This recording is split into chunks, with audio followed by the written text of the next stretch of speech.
Hello बच्चों, welcome to my channel. मैं मीनाक्षी आ गई फिर से आपके लिए आपका अपना केमिस्ट्री का क्लास। तो अभी हम लोग पढ़ रहे हैं जीओसी। इसमें हम लोग पढ़ रहे हैं आइसोमेरिज।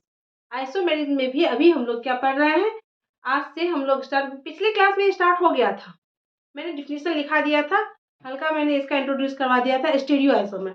आज मैं उसी का स्टीरियो आइसोमर का पूरा बताने वाली हूँ, जिसमें आज हम लोग क्या क्या पढ़ेंगे। पहले तो स्टीरियो आइसोमर का डिफिनीशन पढ़ेंगे, इसके बाद क्या पढ़ेंगे, उसके पार्ट्स ऑफ स्टीरियो आइसोमर। इसके बाद हम लोग पढ़ेंगे जो आइसोमर्स है उसके डिफिनीशन और उसका एग्जांपल। चलिए स्टार्ट करें। What is stereo isomer? Stereo isomer क्या है? स्टीरियो आइसोमर क्या होता है, जिसका क्या होता है, molecular formula same, structural formula same, but space में उसका अरेंजमेंट जो होता है वो डिफर होता है। मोलिकुलर फॉर्मूला सेम है, स्ट्रक्चरल फॉर्मूला सेम है, बट उसका स्पेस में अरेंजमेंट सिर्फ डिफर है, वही होता है स्टीरियो आइसोमर। डिफिनेशन क्या है? Compound that have the same constitution and sequence of covalent bond but differ in relative position of their atoms or groups in space are called stereoisomerism. Stereoisomerism जो है तो दो तरह के होते हैं। कौन कौन? चलिए इसको टाइप ऑफ स्टीरियोआइसोमर लिख लेते हैं।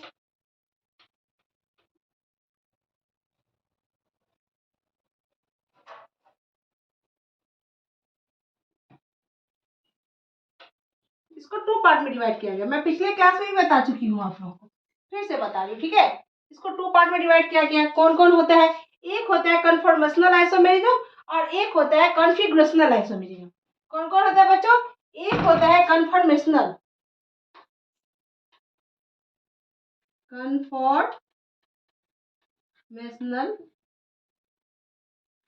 आइसोमेरिज्म,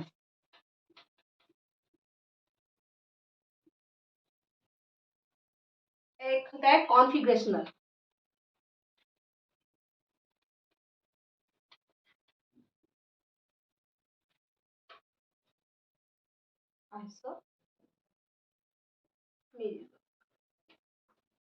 कॉन्फॉर्मेशनल आइसोमेरिज्म ये क्या होता है? ये ऐसे कार्बन में होते हैं जिनमें carbon to carbon only single bond होता है। ऐसे कार्बन या कंपाउंड जिनमें carbon to carbon single bond होता है उसमें पाया जाता है क्या?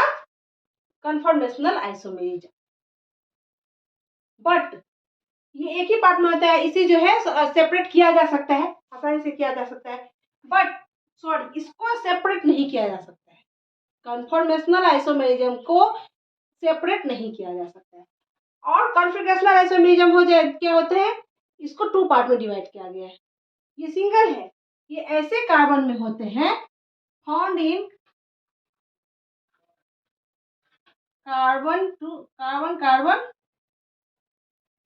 Single bond.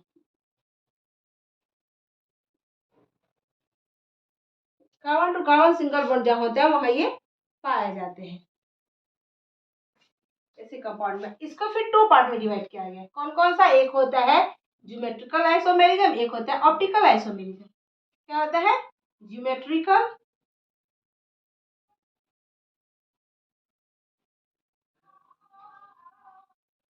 आइसोमेरिज्म और ये एक होता है क्या? Optical optical iso. Geometrical isomerism कैसे कंपाउंड में पाया जाता है? वैसे कंपाउंड जिनमें carbon to carbon double bond होता है। किसमें पाया जाता है? जिसमें carbon to carbon double bond होते हैं। एंड ऑप्टिकल आइसोमेरिज्म किसमें पाया जाता है? जैसे ऐसे कंपाउंड जो sp3 हाइब्रिडाइज होते हैं। क्या होते हैं वो? sp3 हाइब्रिडाइज होते हैं। वैसे कंपाउंड में कौन सा आइसोमेरिज्म पाया जाता है? Optical isomerism. एंड ऐसे कंपाउंड जिनमें carbon to carbon double bond होता है उसमें ज्योमेट्रिकल आइसोमेरिज्म पाया जाता है। And carbon to carbon single bond वाले कंपाउंड में कौन सा आइसोमेरिज्म पाया जाता है? उनमें कन्फॉर्मेशनल आइसोमेरिज्म पाया जाता है। इस तरह से हम लोगों ने स्टीरियो आइसोमेरिज्म देख लिया। अब हम लोग कन्फॉर्मेशनल आइसोमेरिज्म पाते हैं। तो चले स्टार्ट करें। तो अब हम लोग आते हैं कन्फॉर्मेशनल आइसोमेरिज्म। ये क्या होता है? Conformational are different spatial arrangement of molecule. Molecule का क्या होता है? Different spatial arrangement. क्या बोले थे? मॉलिक्यूलर फॉर्मूला सेम होता है, स्ट्रक्चरल फॉर्मूला सेम होता है, बट उसका अरेंजमेंट जो स्पेस में होता है वो डिफरेंट होता है। ठीक है, तो क्या है? Conformational are different spatial arrangement of molecule that are generated by rotation around carbon carbon single bond. तो कन्फॉर्मेशनल में क्या होता है? इस कन्फॉर्मेशनल आइसोमर किसमें पाया जाता है? जिस कंपाउंड में कार्बन कार्बन क्या होता है? Carbon to carbon single bond होता है, वो एक दूसरे से सिंगल बॉन्ड के द्वारा अटैच रहते हैं। Different conformation of same molecule are called conformation, conformer या रोटामर। सेम मॉलिक्यूल का डिफरेंट कन्फॉर्मेशन जो होता है वो क्या कहलाता है? या तो रोटामर कहलाता है या कन्फॉर्मर कहलाता है। डिफरेंट कन्फॉर्मेशन मतलब उसका, मान लीजिए हम इथेन ले लिए और उसका जो है डिफरेंट रिप्रेजेंटेशन देते हैं, तो मेनली 3 तरह से किया जाता है। क्या होता है? एक होता है विज डैश, दूसरा सॉ हॉर्स और तीसरा न्यूमैन होता है, जिसमें सबसे इजी होता है न्यूमैन। तो चले हम लोग देखें कैसे होता है स्पेशियल अरेंजमेंट में डिफरेंट। चले start. Different representation of ethane. Ethane का हम लोग डिफरेंट रिप्रेजेंटेशन करते हैं। पहले wedge dash, sawhorse and Newman projection. Wedge dash में क्या होता है? ये रहा कार्बन, ये carbon to carbon single bond में जुड़ा हुआ है, मैंने बताया हुआ था। ये रहा इसका, ये मेरे तरफ, सामने की तरफ। ठीक, ये डॉट डैश के द्वारा क्या होता है? बोर्ड के पीछे की तरफ। एंड एक क्या होगा? सामने सामने। ऐसा ही होता है ना इसका। ठीक, इसमें भी ये क्या हो गया? मेरे तरफ। ये ऐसे रहता है जो एक दूसरे से छिपा रहता है। ठीक है, ये डॉटेड और ये कहता है वेज डैश। इसको समझने में थोड़ा क्या लगता है? थोड़ा हार्ड है, इसलिए इसका नहीं किया जाता है। दूसरा हुआ जैसे ये सिंगल बॉन्ड से जुड़ा हुआ है, ये सिंगल बॉन्ड के द्वारा, ये कार्बन, यहाँ मान लीजिए ये जो है ये कार्बन है, ये कार्बन है। कैसा बना है ये? इसका कैसा शेप है? वाई शेप है ना? Y shape. इस हिसाब से तो इसको भी वाई शेप में लेंगे, वाई, और इसका भी वाई। अगर यहां से देखें तो क्या हो रहा है? एक दूसरे को ओवरलैप कर रहा है, दिखता है सिर्फ एक, यानी इसका स्ट्रक्चर मॉलिक्यूलर फॉर्मूला सेम है, स्ट्रक्चरल फॉर्मूला सेम है। क्या होगा? इधर से हम देखेंगे तो ये हमको दिखेगा नहीं, ओवरलैप कर रहा है। ये क्या हुआ? सॉहर्स। ठीक है, और न्यूमैन प्रोजेक्शन में क्या होता है? ये सेंटर में लिए कार्बन, सेंटर का आगे का कार्बन जो है, आगे के कार्बन को हम क्या मानेंगे? ये डॉट मानेंगे, और पीछे के कार्बन को मान लेते हैं ये पीछे का कार्बन है। ठीक है, तो सारा सिंगल बॉन्ड के द्वारा। हम आगे का तो देख रहे हैं, ये सामने है, ये आगे का, और ये पीछे का। आगे का मान लीजिए डॉट से करे तो पीछे का दिखेगा नहीं, ये पीछे को दिखता नहीं है, लेकिन चूंकि बोर्ड पे हमें दिखाना है इसीलिए दिखला रहे हैं। नहीं तो अगर मेरे सेम हाइट का, मेरा कोई यही से देख रहे, सेम हाइट का, सेम डिस्टेंस सब कुछ का है हैंड, तो एक अगर सामने है तो पीछे वाला कुछ दिख रहा है? नहीं दिख रहा है। ठीक है, चूंकि बोर्ड पे दिखलाना है तो इसलिए इसको डॉट को आगे का कार्बन मानेंगे और ये बड़ा सर्कल को पीछे का कार्बन मानेंगे। एंड ये कार्बन का यहाँ हाइड्रोजन, ये रहा हाइड्रोजन, ये जहां जहां ये क्या है? हाइड्रोजन। C2H6 है ना, C तो C2H6, ये हाइड्रोजन। यहाँ भी H H H H H, ये हम इथेन का क्या दिखला रहे हैं? डायग्राम दिखला रहे हैं। ठीक है, और ये रहा क्या? सामने का वाई शेप हो गया। अब इसको कैसे दिखाएंगे? पीछे वाला को क्या दिखाएंगे? तो पीछे वाला को यहां से दिखाते हैं। पीछे वाला को कहां से दिखाएंगे? यहां से दिखाएंगे, ये इसके ऊपर से दिखाएंगे, सर्कल के ऊपर से।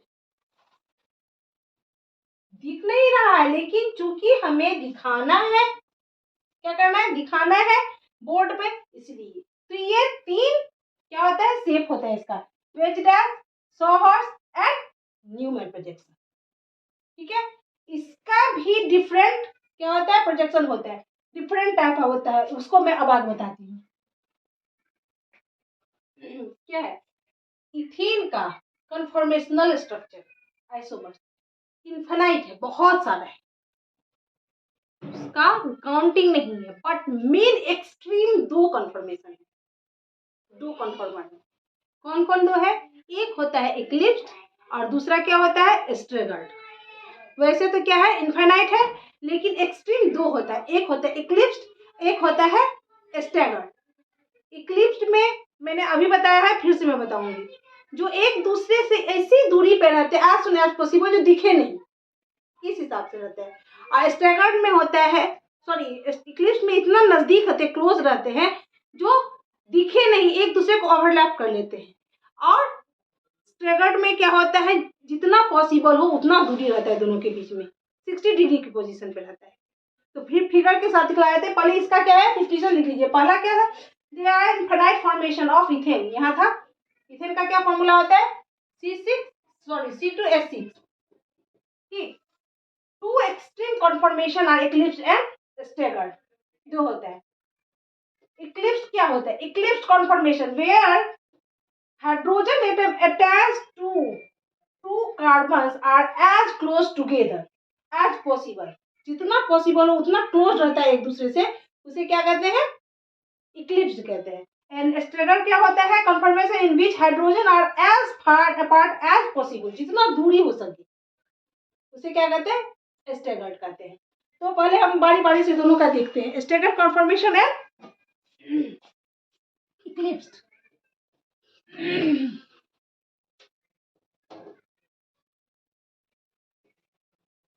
ये इक्लिप्स, ऊपर में इक्लिप्स बना देती हूँ और नीचे में स्टैगर्ड।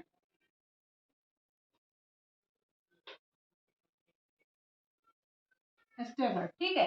इक्लिप्स में मैंने ऐसे बताया था, क्या, ये 2 कार्बन, ठीक, और यहाँ पे ये मान लीजिए ये कार्बन है, ये एक दूसरे से सिंगल बॉन्ड के द्वारा है, और ये मान लीजिए ये मेरे तरफ ऐसे ये डॉट के द्वारा क्या दिखाया जाता है, जस्ट अपोजिट, और ये बोर्ड पे, ठीक, सेम यहाँ पे होगा, ये यहाँ पे हो जाएगा एंड ये सामने होगा, ठीक है। और स्टैगर्ड में क्या होगा, स्टैगर्ड में जस्ट इसका अपोजिट, ये जस्ट रिवर्स हो जाएगा, क्या हो जाएगा, जस्ट रिवर्स हो जाएगा। जैसे ये कार्बन, कार्बन सिंगल बॉन्ड ही रहेगा, तो ये ऐसे रहेगा, कार्बन जैसे यहाँ पे है, एक सेकंड,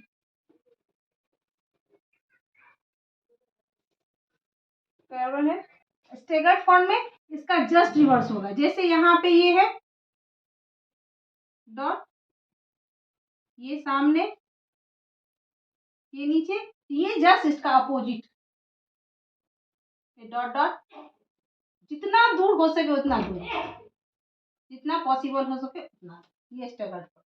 100 हॉर्स में क्या होगा, 100 हॉर्स में क्या दिखलाए थे, जैसे यहाँ एक कार्बन है, ये दूसरा कार्बन है, यहाँ पे क्या था, ये वाई, ये वाई, तो यहाँ जस्ट अपोजिट क्या हो जाएगा, ये ऐसे रहा, ये ऐसे वाई, ये ऐसे वाई। आ गई बात समझ में, ये क्या हो गया, ये तो हो गया स्टैगर्ड फॉर्म। यहाँ इक्लिप्स पहले बताती हूँ, इक्लिप्स में क्या होगा, सेम, यहाँ same to same, same to same यहाँ ये, और स्टैगर्ड फॉर्म में क्या हो जाएगा, स्टैगर्ड में जस्ट अपोजिट, ये वाई शेप कार्बन है, और इसमें क्या हो जाएगा, यहाँ जस्ट अपोजिट हो गया, ये स्टैगर्ड फॉर्म में। एंड न्यूमन में क्या होगा, न्यूमन प्रोजेक्शन में ये सामने, ये इसका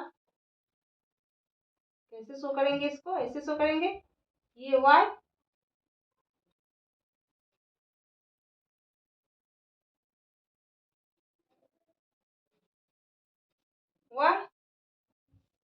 ये यहाँ दिखा,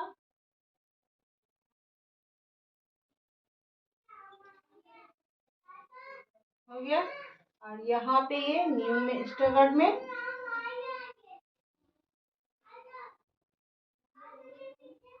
ये हो गया। और ये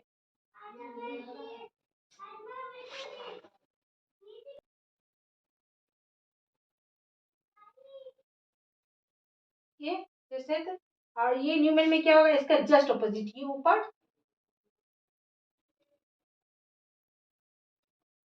ये स्टगर्ड फॉर्म। आगे बस समझ में, तो दोनों में यही डिफरेंस है। वैसे तो क्या है, इनफाइनाइट इसका कन्फर्मेशन है, कन्फर्मेशनल आइसोमर है, बट मेन दो है। मेन दो कौन कौन है, एक इक्लिप्स फॉर्म होता है और एक स्टैगर्ड फॉर्म होता है। जो मैंने तो बता दिया आपको, इक्लिप्स फॉर्म में होता है कार्बन कार्बन के बीच सिंगल बॉन्ड है वो इतना नजदीक होता है जितना पॉसिबल हो सके, एंड स्टैगर्ड फॉर्म में होता है इतना दूर जितना वो पॉसिबल हो सके उतना दूरी होता है, ठीक है। और ऐसा इसका स्ट्रक्चर बनता है। इस तरह से आज हम लोगों ने क्या देखा, आज हम लोगों ने कन्फर्मेशनल आइसोमेरिज्म का कुछ पार्ट देखा और उसको कंप्लीट किया, ठीक है, विथ एग्जाम्पल। तो अब नेक्स्ट क्लास में मैं देखूंगी क्या, कन्फिग्रेशनल आइसोमेरिज्म और उसका एग्जाम्पल। तो ऐसे ही मेरे वीडियो के साथ बने रहिए, जितना हो सके इसको शेयर कीजिए, लाइक कीजिए, सब्सक्राइब कीजिए। तब तक के लिए टेक केयर, बाय बाय।